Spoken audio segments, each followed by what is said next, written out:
Hi folks, hope you're all keeping well. The giant anteater is probably one of the weirdest animals alive. I was always confused with the giant anteater and the aardvark. I always thought they were the same thing. But thanks to researching this video, it's taught me that they're two completely separate animals. The more you know. Here's some amazing facts about the giant anteater. And by the way, if you'd like a video on the aardvark, please let me know in the comments below. And I'll be able to get some footage on them and get a video out in the next couple of months. The anteaters is part of a group of animals who have few or no teeth. This group would include sloths, armadillos, pangolins, and of course aardvarks. This group would be called indates, which translates to lacking teeth. The group of anteaters can actually reach up to 8 feet in length, or 2.4 meters from the tip of its snout to the end of its tail. The diet consists of both termites and also ants. They use a really long tongue, which can be up to 2 feet in length, to feed.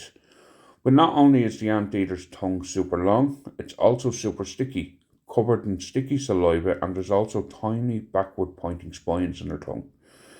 The giant anteaters can slurp up ants and termites for up to 150 times a minute, and they only eat a minute at a time at each termite mound or anthill, so they get out before the insects actually wake up and start attacking them. They can eat anything up to 30 to 35,000 termites a day.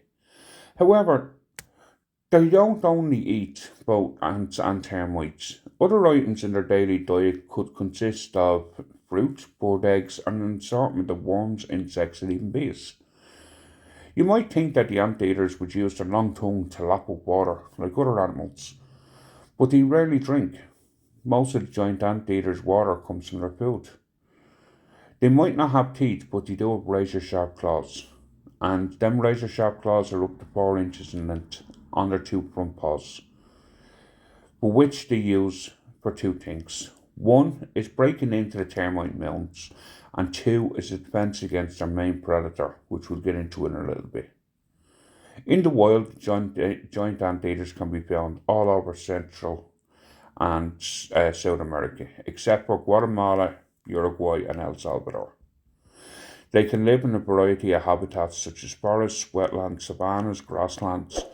The giant anteaters do not have a den and they rest in many places within their range, but they sadly are another victim of habitat destruction since their main food source is vanishing, and so are they. The giant anteaters breed at the beginning of the rainy season between March and May. During this time, they're generally solitary animals, but they come together.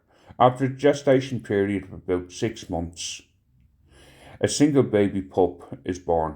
Parents will stay together only while the mother is caring for the young, and then the pup will ride on its mother's back for 6 to 9 months, and then nurse up to 2 years after the pup will be big enough to go out on its own.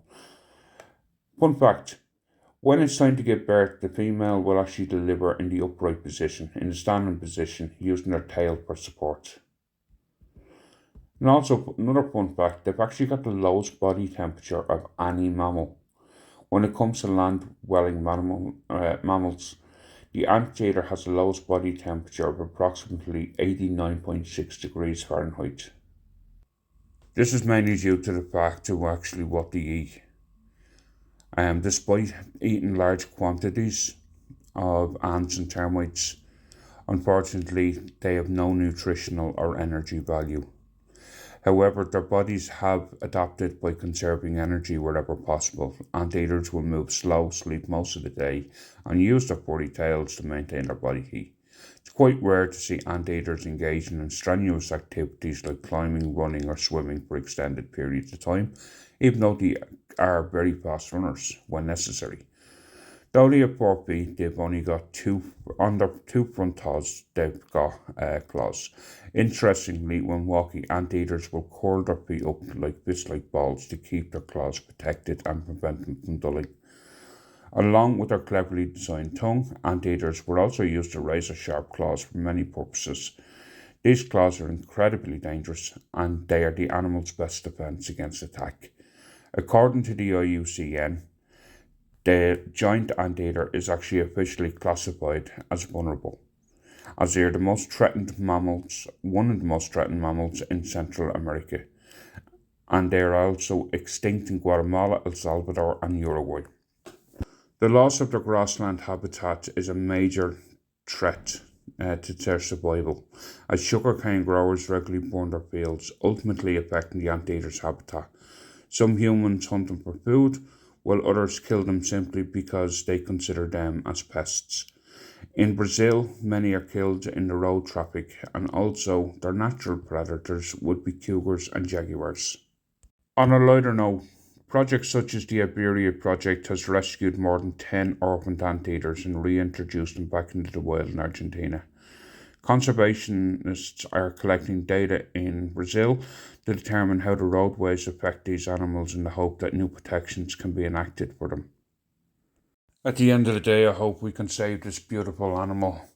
Folks, if you like this video, you might like Google's next recommendation, The Love Story of Jaguars Gullerbanea Continues.